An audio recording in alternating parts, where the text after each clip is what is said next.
Your honour, अभी अभी आपने हिंदुस्तान के बहुत काबिल वकील मिस्टर बॉमकेश मुखर्जी को सुना, मुस्लिम के बचाव में तकरीर करते हुए सुना और देखा।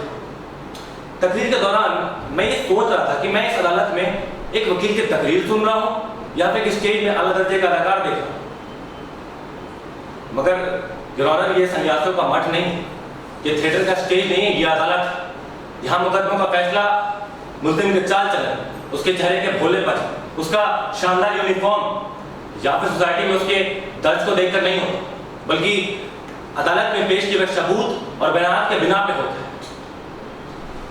कानून की बुनियादी उसूल कि कोई किसी की जान नहीं ले सकता या फिर कानून अपने हाथ नहीं ले सकता। योर ऑनर, हमको इस चीज का कोई गरज नहीं कि मुल्जिम क्या था या क्या है, हमको सिर्फ इस चीज का गरज है कि मुल्जिम ने क्या किया और क्या नहीं किया। मेरे फाजिल दोस्त ये भी मानते हैं कि मुल्जिम अपनी बीवी से गुफ्तगू करने के बाद पिस्तौल ले अशोक के घर रवाना हुआ। उनका ये भी मानना है कि वो सिर्फ बातचीत करने के इरादे से पिस्तौल लेकर वहां गए।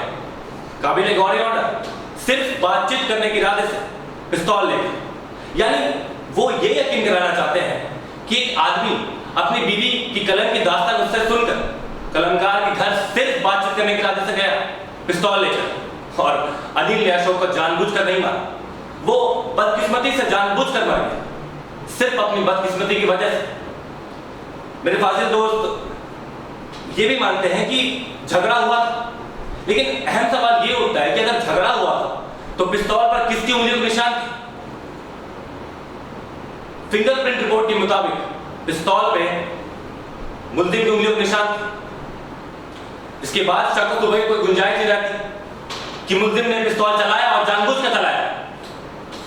योर ऑनर, आज इस मुल्क का इंसाफ, इस मुल्क का कानून, इस मुल्क का विधान आजमाइश अमल, आपके फैसले का इंतजार ना सिर्फ मैं, मेरे अजीज मित्र मिस्टर मुखर्जी, मुल्जिम उसके रिश्तेदार ही नहीं बल्कि इस मुल्क के कोने कोने पर सब लोग कर रहे हैं। अगर मुल्जिम को बेकसूर करार दिया गया तो अदालत की दीवारों पर दरारें पड़ जाएंगी और आने वाली नस्लें बजाय इसके कि अपने जान माल की हिफाजत के लिए उस इमारत पे आए, उस इमारत से दूर भागेंगे।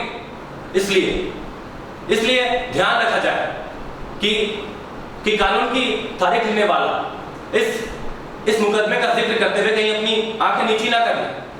मेरे फाजिल दोस्त ये बोल रहे थे कि कसूरवार को रिहा होना ही चाहिए।